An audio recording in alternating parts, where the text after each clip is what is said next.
All right, you are tuned into 91.3 WVKR, broadcasting live from Poughkeepsie. It is Wednesday, which means it's always time for Local Motion every Wednesday, 4 to 6 p.m. If you haven't already, please consider subscribing to Rita Ryan LocalMotion Facebook page, as well as YouTube and wherever you get your streaming platforms from. And that way you can keep up with all the great interviews that we've got going on here. And today holds no exception. Let me get today's guest, Mr. James Maddock, on the line. James? Hello. Hello. Welcome to Local Motion. Thank you so much for being here today. Oh, thanks for having me. Yeah, of course. It's a pleasure. Let me do a little brief introduction, if I may. Relics magazine puts it this way. James Maddock possesses the kind of lived-in craggy voice that would sound authoritative if he were singing the sports pages. Fortunately, he doesn't need to do that because his compositional skills are a match for his delivery. NPR says his timeless songwriting style, which seems to draw from great songwriters of every era, conveys quiet confidence and lovely intimacy. Singer-songwriter James Maddock has just released a new album titled Little Bird in the Neighborhood. And with that, a warm welcome to Local Motion, Mr. James Maddock. So, hi, thank you. Yeah, of course. I always like to start and go back and delve back a little bit to see how music first came into your life. So I start out by saying, this is your life, James Maddock. So if we could go back in time a little bit, you are from the UK, correct? Yeah. Okay. And music did you come from a musical family? Yes, Mm-hmm. I do. My granddad was like a ukulele virtuoso, really, in the 40s and 50s, and he used to do it he had a job being a George Formby impersonator. George Formby was a English kind of folk, funny music hall kind of, super popular in the 40s. And my granddad was like an impersonator of him and used to go around the working men's clubs in Leicester doing his repertoire. And then my dad was always, there was always guitars and pianos and trombones and trumpets and banjos and things around the house. And my dad played in a trad jazz band, trombone and guitar and piano. So I grew up, mainly my dad, he played all kinds of instruments, and still does, and so there was always musical instruments lying around. And then I went to a really great school which encouraged music, and I just kind of fell into it like that. And what did you pick up? What was your first instrument? Was it guitar? Trumpet. Trumpet was the first thing I played, when I was a kid. And I used to play that, and my dad would make me go out in the streets at Christmas and we'd play carols, me and my brother and my dad. Oh, that sounds like Charles Dickens novels or something. Yeah, totally. It was great. Wow, that's wonderful. I think everybody I talk to, as far as on a weekly basis, people that, like you, get their start with music with progressive schools that are so welcoming music, it makes a huge difference, doesn't it? Oh yeah, I mean, a lot of it's about teachers as well. Yeah, I had teachers that were not necessarily teaching music, but they were teaching other subjects. But they played music as well. They were kind of that generation of teachers that grew up in the '60s. So a lot of my teachers were really into music, and I would go around their house and we'd play in bands together, and it was a whole community thing, really, of just trying to encourage kids to play music. And there was guitars lying around at school, and obviously I kind of was there when I should have been in the classroom, but that was just I was just a bit obsessed as a kid playing guitar and singing. When did you start playing guitar? Well, I used to play the ukulele like my granddad when I was younger, and then I really started to seriously play the guitar when I was probably about 14 or 15. But I could already play the ukulele, so I was okay with strings and strumming and that. So it wasn't a big jump for me. I realised that I could actually almost play the guitar anyway because I could play the ukulele. So it was just quite a natural just to move from the ukulele to the guitar. And I realised, wow, I can actually play this thing already, and even though I've never played it. Mm-hmm. So I reckon I was about 14 or 15 when I really started to practice and play, and it obsessed me. It still does. Did you start on the electric or acoustic guitar? No, always the acoustic. Mm-hmm. But I play electric too. But when you practice, I practice at home on the acoustic guitar. Mm-hmm. Mm-hmm. What were you listening to at that age? Being from the UK, I'm guessing maybe the Beatles and. We grew up listening to the Beatles and the Stones, definitely. Those records were in the house. My dad had a lot of Louis Armstrong and jazz and that kind of music. And he would come home.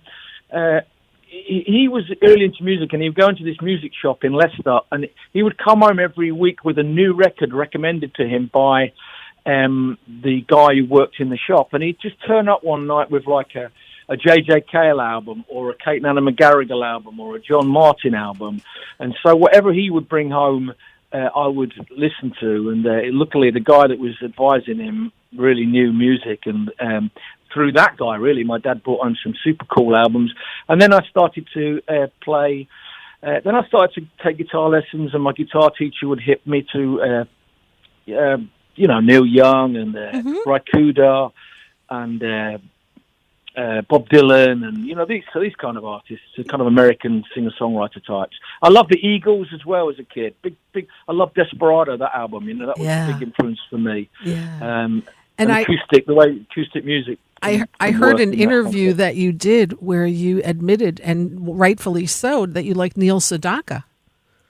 I did love Neil Sedaka as a kid. I don't know how that happened. I don't know. I just got mad into him, and I bought all his albums. And actually, that was my first ever concert in Leicester. My mum and dad took me to see Neil Sedaka, and he's one of the great singer-songwriters of all time. Absolutely, 100%. I mean, and being in the UK, I mean, Elton John also. Loved Elton John. My first album I ever bought was "Don't Shoot Me, I'm Only the Piano Player." Oh, there you go. And then I discovered Tumbleweed Connection, which is obviously, I think, his masterpiece. And I completely fell in love with that album. And that's still, to this day, one of my favourite albums of all time. Right. Yeah, no, absolutely, 100%. Now, you are such a gifted songwriter, Mr. Maddock. It seems like, I don't know how easy it comes to you, but it just seems like one album comes out and it's better than the next. And how is the songwriting process, and when did that start for you? Well, I started writing really early. When I was like 14 or 15, I had a band, and we would do covers, and we would go and play the clubs and things around Leicester. And what was the name? I want to know the name of that band, please. Well, we had every different weekend. It was a different name because the guy that booked us. This famous Leicester promoter guy everybody called him Bone, and you would call him up on a Friday night, and he would, I would say, "Hey Bone, have you got any gigs for us?" And you could see him rifling through you could hear him rifling through his Rolodex notes or something, and he'd go, "Yeah, you're playing at the Braunston Working Men's Club, and you are called Heaven's." You kind of made something up on the spot, Heaven's Gate, or you'd be called the Melodies, or just any old thing. We didn't really have a name, and so we would be whatever name he kind of gave us that night. So that was one of the bands I used to play. Love it. I love it. Very strange. I used to write for that band, and we used to do some of our own songs. So I just started writing when I was really, probably about 16. Is it something that comes easy to you, or do you carve out time every day, or how? I always get interested in the process of. Oh well, for me, I wrote a lot when I was I had a bunch of record deals and things in my 20s, but I honestly don't think I got the hang of the songwriting till I was in my early 30s. Mm-hmm. So everything before then, which I would kind of look back on as like I'm a slow learner. And it took me well into my 30s to my early 30s before I actually think I kind of turned a corner and wrote songs that I could actually stand behind. Previous to that, I look back on the songs that I wrote before then as being kind of amateur and trying out and not very good at all. But I had to go through that process.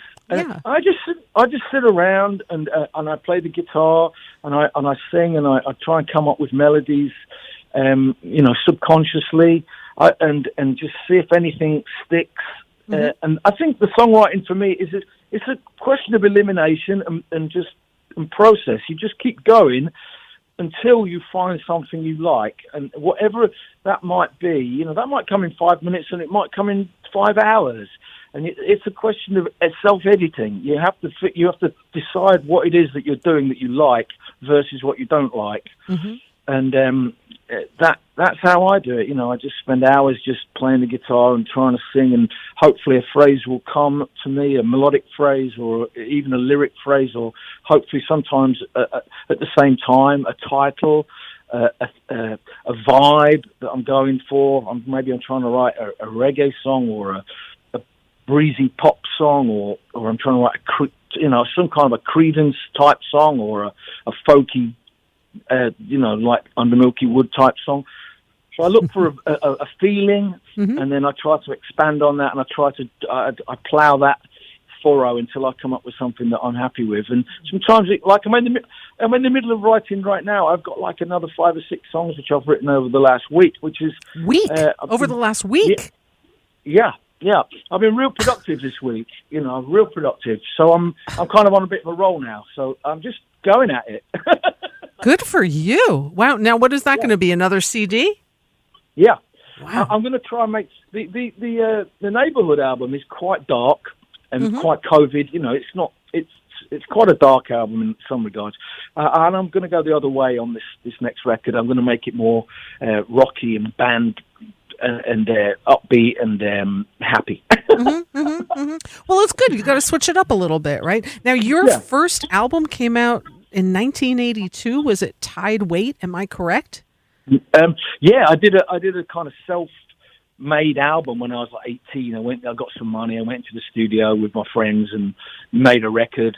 It was only for, I think we only printed up maybe 1,000 of them and sold them to friends. I don't know where they are now. Right. It's absolutely rubbish. I mean, I would never want anybody to hear it.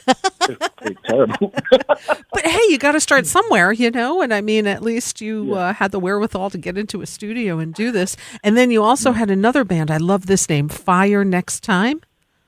Yeah, I had a band on Polydor. We had a band on Stiff Records. I think we were the last band ever on Stiff, the album, the record label Stiff Records, the kind of punk album, punk label.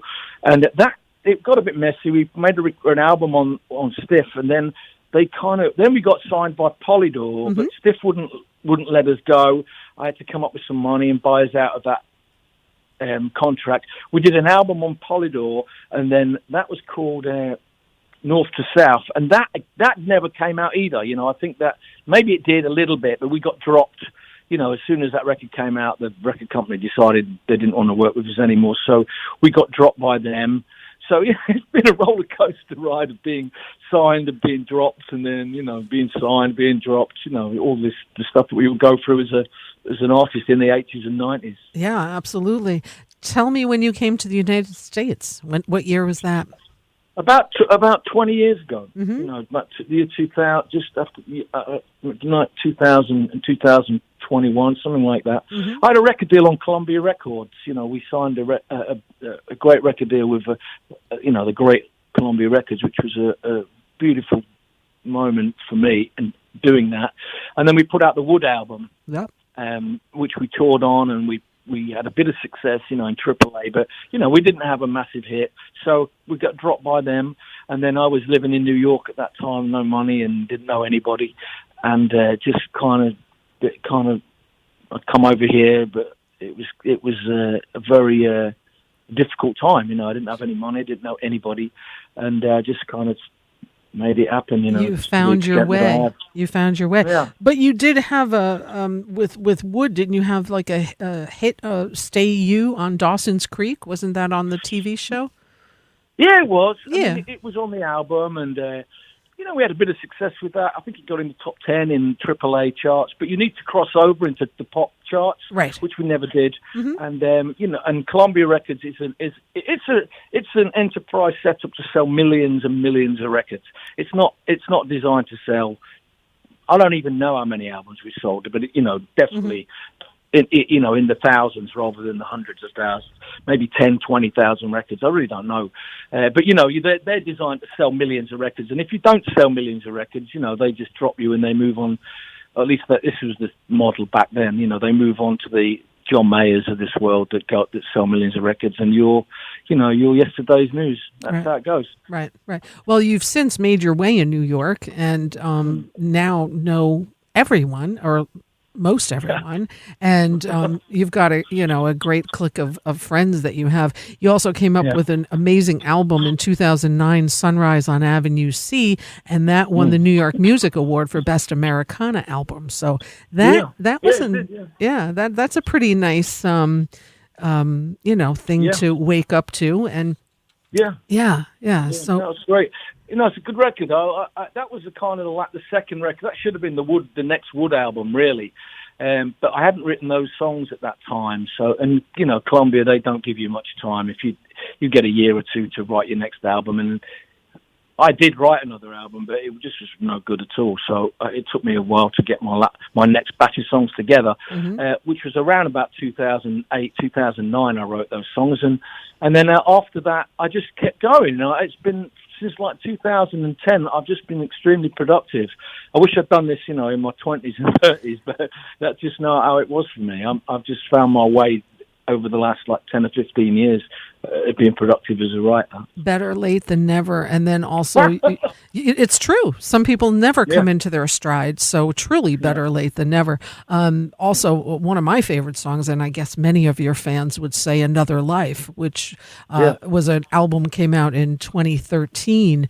And beautiful album. Great song. That's a great album. I did that with Matt Pearson, the producer, and he had this idea about making a kind of stripped down 70s type sounding singer-songwriter record, which I did with Kenny Wollison was on the drums, Tony Sher on the bass, and Larry Campbell come in and played a bunch of guitars and stuff. So, and we did it in a great studio in New York, and it is really pretty bunch of songs. And Another Life has become a great part of the live set. It plays well with the band, and people tap their feet, and everybody can kind of relate to that lyric. So, that's a nice song. And it's one of those songs when I see your shows, many people in the audience sing along because they know it, they love it. I know, it's great. I'm very lucky to have fans. I mean, every single fan. I spent so many years not having any fans, doing gigs and all that, and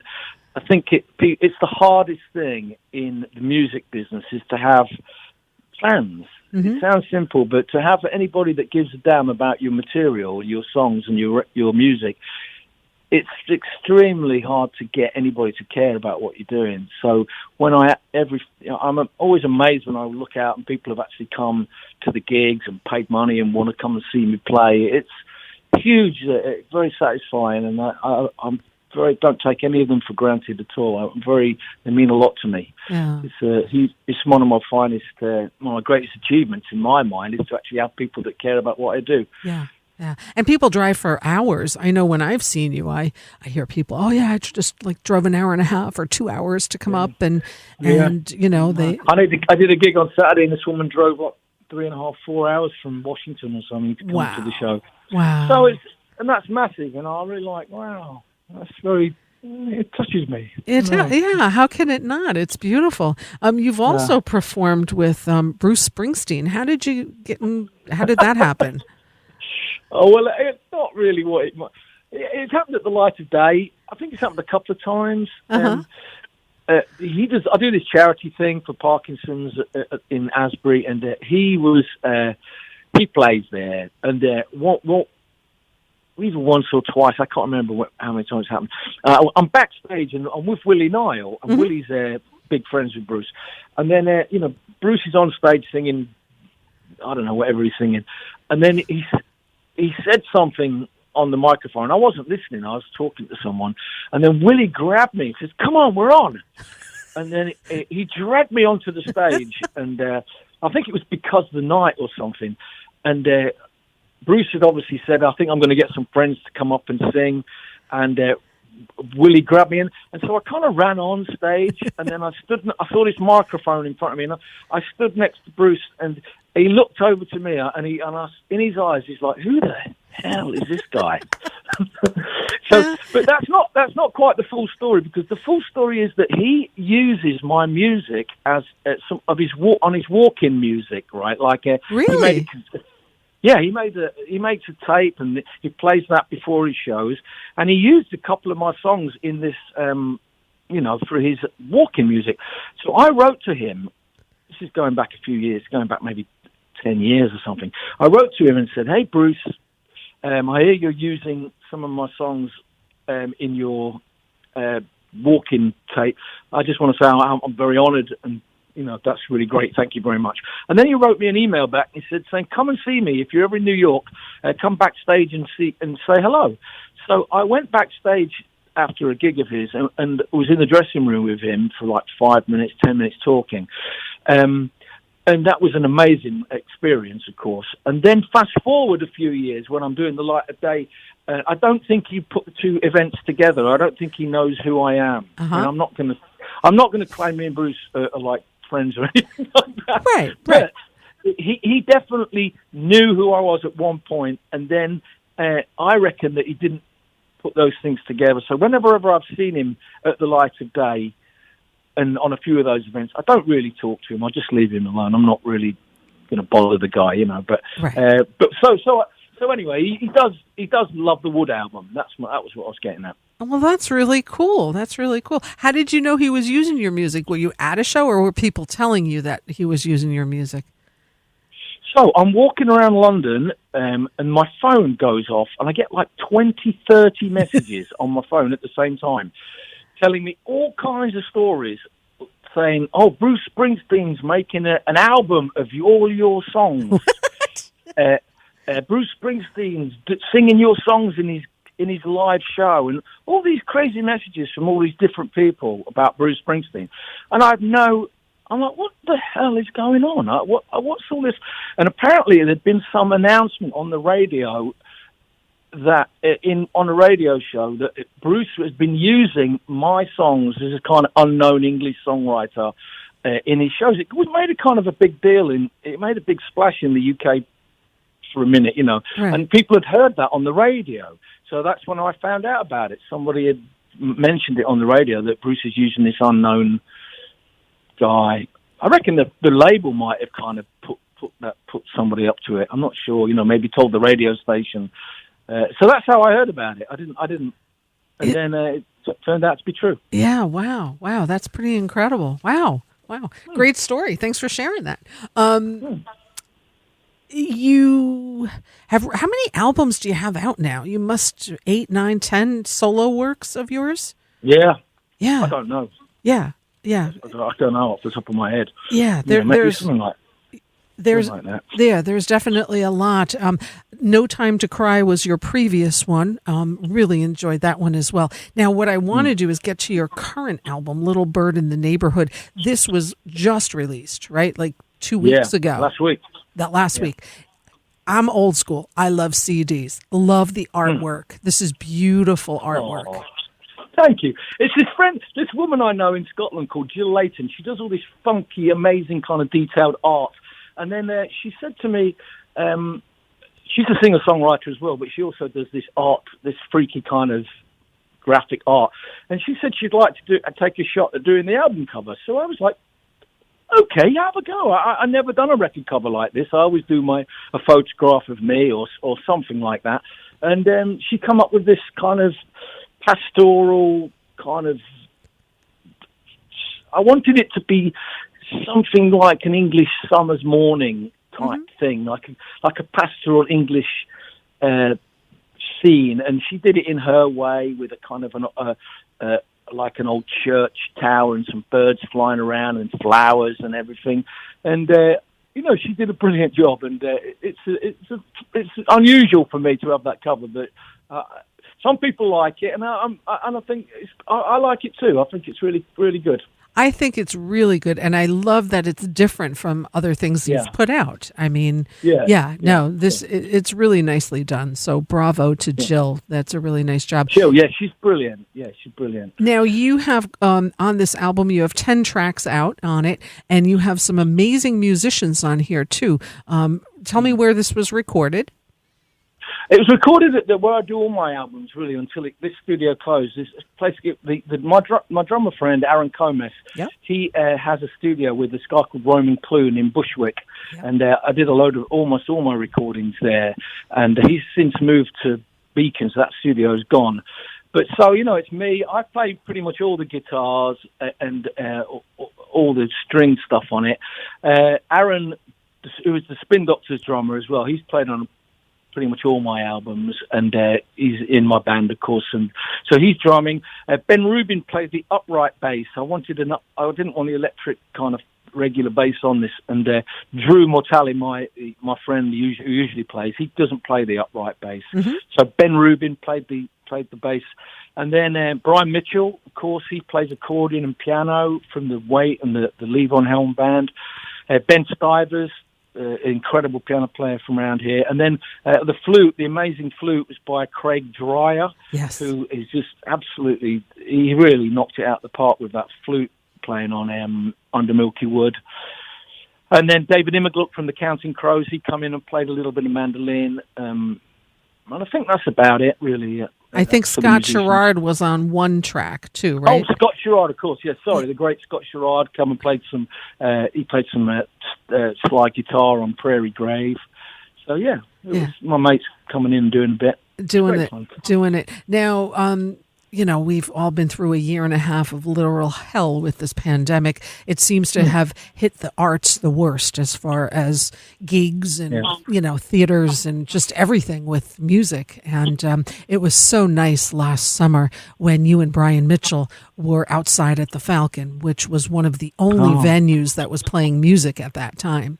And this was prior to the vaccine or anything like that, and tables were it was just a great location. And you and Brian, boy, I tell you, you two just have such a great camaraderie, and you sound so great together. I also understand you just went to Italy not long ago. How did you guys connect? I mean, you just so different, but yet your music sounds magnificent together. You just thanks. Yeah. Thanks. Well, when I moved to New York, I would always I discovered Clark Gayton and Brian and Sean Pelton and this kind of group of musicians that used to play at the 55 bar, and I just couldn't. I just thought they were just so extraordinary and the greatest musicians I'd ever heard in my life. Yep. And this was part of my education coming to New York. So, I lived in London and there wasn't the scene there like there is here. So I always admired Brian and all of the people that played around him. And anybody who was around Brian was great. Every drummer he played, Tony Mason or Sean or Zeb Katz on the bass. Sean is going to be on my show next week. Who is? Sean Pelton. Oh, right on. Well, yeah. I mean, when you see these guys, you're like, wow, these are it. I mean, these are the greatest guys in the world. Yeah. So I was just always, basically following Brian around and just wanting to hear him play and just wanted to be around Brian and Clark and Sean and these guys that would somewhat my heroes in the city. And then over time, I just kind of made myself, a pain in the ass. I just was around them all the time, buying them drinks, trying to, sneak in and say hello and just kind of be like this kind of English guy that was just there. Right. And over time, I think, I got to play, maybe I got Brian in to play on one of my albums. I think he played on my Insanity, or The Green, I think he played on my album, The Green. Mm-hmm. And when we just started to play, we started to hang out a little more, and I think he got to know who I was, and that I actually, was a songwriter that was playing around. So we just became a bit, bit closer. And then about 3 or 4 years ago, I go to Italy every year pretty much, and he said to me at one time, he said, "Oh, I'd love to go to Italy and do some gigs." So I was like, "Well, why don't you come with me?" And then, that kind of solidified. We were playing together a little bit by then, but that kind of solidified a duo thing that I do with him. So, we're very different. My songs are kind of folky country. Right. And his has kind of got that New Orleans American bluesy thing. So they're very different, and I'm aware of that. But it works. It works. I just think music is music, if it's good or bad. Right. So somebody can dig what I do, they can dig what Brian does, and vice versa. And he plays great on my stuff. I just try and hang on to his stuff and give him some accompaniment and some rhythmic accompaniment, and just try and we just try and make it happen together. I'll play. The great thing about going on tour with Brian in Italy, at least, is that I don't have to do all the singing. I can do 2 or 3 songs, and Brian can sing a couple of songs, and then I can sing a few more. Yeah. So it's not all on me. And yeah, that's like. Yeah. That's good. Yeah, it's great. It's just such a nice camaraderie and such a great partnership between the two of you. Oh. I loved seeing your photos that you both posted while you were away, and just the thanks. beauty and the fans that you have over there as well. They were just coming out to see you, and it looked, it was really heartwarming to see. Now, this pandemic, some people retreated and were not creative at all. You obviously must have been creative because you just released a new album. How is it now coming back? I mean, I know there's safety protocols. What's it feel like now getting on stage with what we're still going through, quite honestly? Well, I played last night at the 11th Street Bar with Brian and Imi and Drew, which we used to play there before the pandemic pretty regularly, and it really felt like old times. It was a very therapeutic, and we had a great time, and it felt like what it used to be like before the pandemic. Oh, good. Obviously, everybody's getting checked at the door for the vaccine, so you've been vaccinated, right? Which obviously I have, and at the moment I don't know what else you can do. That we can't be just completely living our lives without some sense of normality. I'm a great believer in the vaccine and in science, and I actually had the COVID back in last March. Oh, you did? Yeah, mild. I didn't have anything. It was very mild for me, luckily. But last night felt great. We were all there, and we were all having a good time, and it felt like old times. And Rockwood's opened up, and I'm playing the City Winery. I wanted to say that. Yeah, on Monday, right? You're playing at Rockwood Music Hall on Monday the 18th. Yeah, I'm downstairs there. I play with the full band at the City Winery upstairs at the loft, but I do a solo show every month or so at the Rockwood downstairs there. So they're my 2 kind of New York appearances. Right, and I believe you're also playing on the 23rd at the Turning Point in Piermont. Yeah. Mm-hmm. Yeah, I play there pretty regularly. And then this is a cool gig because I've never been in, but I've driven by many times the barn at Egremont. Oh yeah. Yeah. Yeah, it's such a cool little place. You'll be there on Friday, October 29th.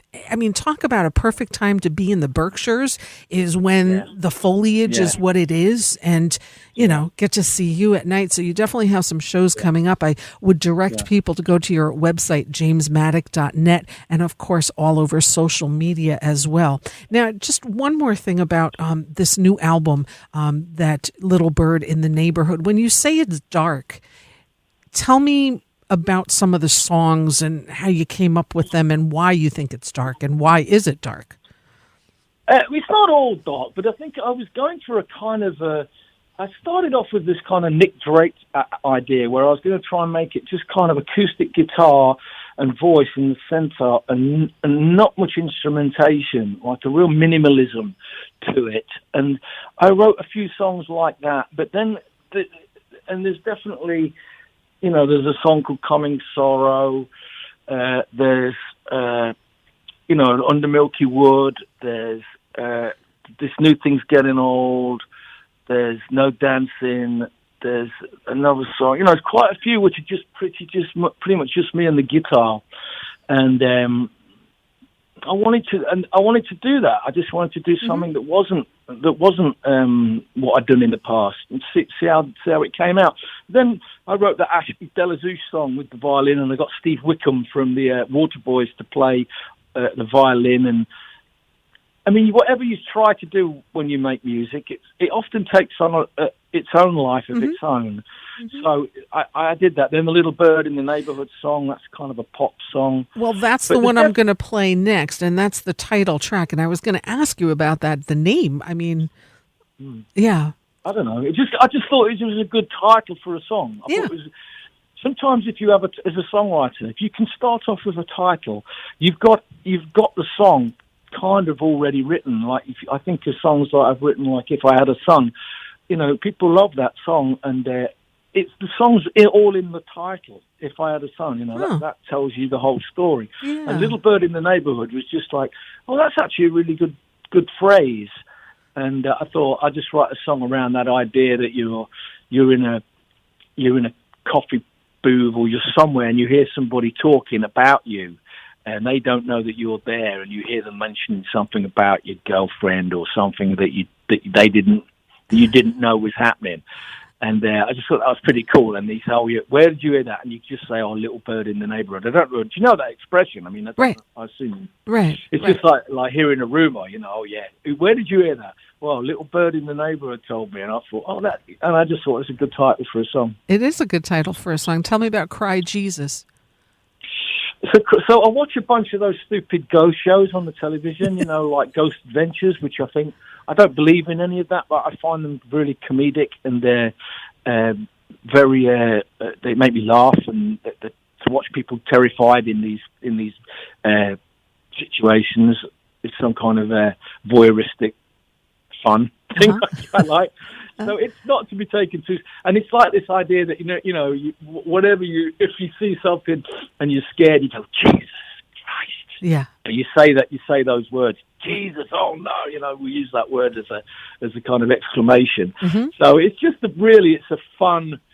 It's really, although it might not sound like a fun song, it's just really a fun poke at those stupid TV shows. Right, yeah. You need comedy every once in a while, and that will do it to you. I really think that come out great, that song on the record. I love the way that really works as a song. And the other song I really like on the album is the last song, which is called Crystal Night. Tell me about it. That's a political song I wrote about the... Not you. A political not song. About me, no. it's about the January the 6th storming of the White House by all the crazy Trump fanatics. Yeah. And how it was, it was like I was trying to equate that with Kristallnacht from the Nazis from 1938 when they burned all the synagogues and things like that. And that was cool. That's called Kristallnacht, which is the German and for Crystal Night. And I just thought that could work, and that's what that song's about in the right. The storming of the White House, really, obviously. Yeah, the insurrection. And that came out good. Yeah, I was really happy with the way that came out. I wasn't going to put that on the album because it's very different sonically to the rest, but then I just thought, well, so what? Who cares? Well, hey, listen, if the cover's different and a lot of this is just solo work anyway, why not? It's nice to have something different. Are you already working on the next album? But you just said you had, wow. Yeah. I'm well on the way. I mean, I'm well over halfway. Although what I'm doing before you called, I wrote this song called Dollar Pizza or something like that. Mm-hmm. Something about pizzas. It's a stupid song, and I can't find the words anywhere. And I'm ripping apart the apartment looking for my books. I've got loads of books with lyrics in, and I cannot find the lyrics. It's driving me nuts. You will. It'll show up. That's so you're old school. You don't put stuff on your phone, or you don't voice it into your phone. You actually write it down on a piece of paper. No, I definitely sing the melodies into the phone just to remind myself of them, but the words I write down. on paper, and it's that piece of paper which I've lost. I'm looking everywhere for it with the lyrics, and I remember the lyrics were it's a fun song, you know. I'm a little bit in a quandary about this song because the melody is very. It's a great little pop melody, but the lyrics are very trite and silly and fun. And I'm toying with rewriting the lyrics to make them a little bit more serious. But the way it's working out in my mind now, I think it could be a really great, fun, stupid song. You know, like a oobla dee oobla da. You know, the Beatles had this. They had this thing. They could write. You know, Paul McCartney could write The Long and Winding Road. Then he could write Oobla Dee Oobla Da. Right. So, it's a bit like that. Yeah. Well, I the think Beatles in me, you know. I think that you got to diverse, you know, and not everything can be the same style. And good for you for having such. I mean, you are really one of the best songwriters I've seen. Really, you are. Oh, and you just have such a craft. You are amazing as a singer-songwriter, and your voice, of course, has its own thing too. So, James Maddock, it's been a pleasure. I hope you come back to here in the Hudson Valley and play. I know you're up here visiting a lot, but maybe the Falcon or Colony or wherever. But I do hope you get a couple of shows back up here as well. Thank you so much, Rita. Thanks for having me on your show. Yeah, always. And thank you. And we're going to play some more of your music. Thank you for your time, James, and good luck with everything and stay safe. Thank you. Bye. Bye. 91.3 WVKR. It's 4:53. That was James Maddock. I'm your host, Rita Ryan, here with LocalMotion. Let's play another track or two. Let's see how much time we have. At the top of the hour, we're going to be doing a ticket giveaway to see City and Color. That's happening. We're going to have 2 pairs of tickets to give away to City and Color at UPAC in Kingston on Friday, October 22nd. Don't call in yet, but we'll talk about that soon. In the meantime, let's play a little bit more music from James Maddock's new album, Little Bird in the Neighborhood. Right now, we'll play the title track of that right here on 91.3 WVKR.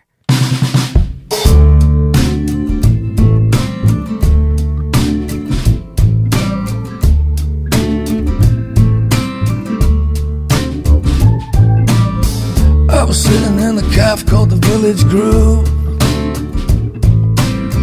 Heard a couple of girls talking in the next booth. I thought I heard my name, so I tuned right in.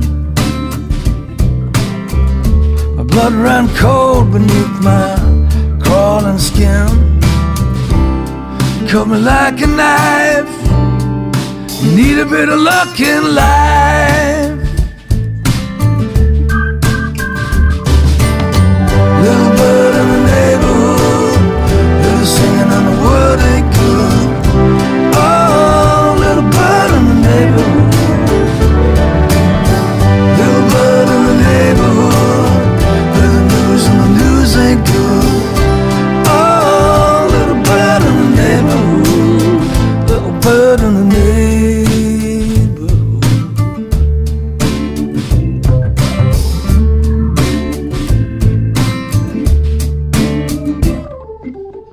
I was walking the street in the afternoon, day drinking, planning my next move. My heart's so heavy and my head's full of doubt. It's easy getting into things, but ain't it hard getting out? Like a roll of the dice, you need a bit of luck in life. Little bird in the neighborhood, heard her singing and the word ain't good. Oh, little bird in the neighborhood, little bird in the neighborhood, but the news and the news ain't good. Oh, little bird in the neighborhood, little bird in the neighborhood.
Fires crackling, shadows dancing, throwing faces at the wall. Floors creaking, rooms speaking. Am I alone here or not at all?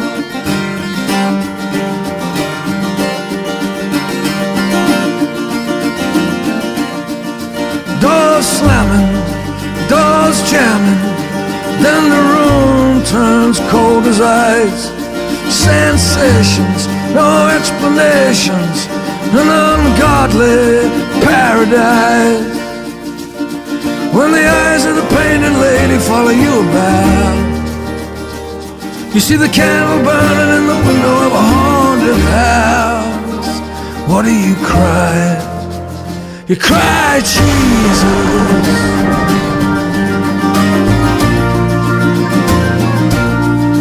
Through the ages, between the pages of a dusty, forgotten book, spells and curses, forbidden verses, incantations, so don't look. When the eyes of the painted lady follow you about, you see the candle burning in the window of a haunted house. What do you cry? You cry, Jesus.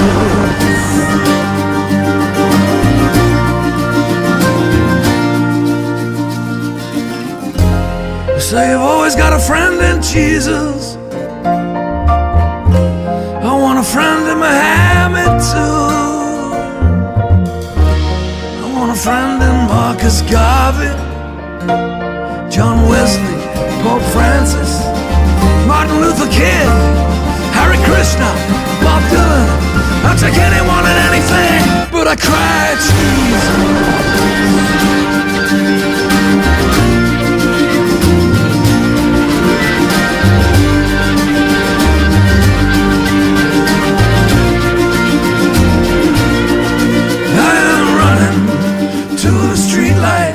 Across the fields my feet are flying.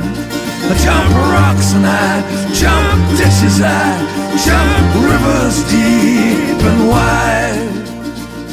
When the eyes of the painted lady follow you about, you see the candle burning in the window of a haunted house. What do you cry? You cry to me.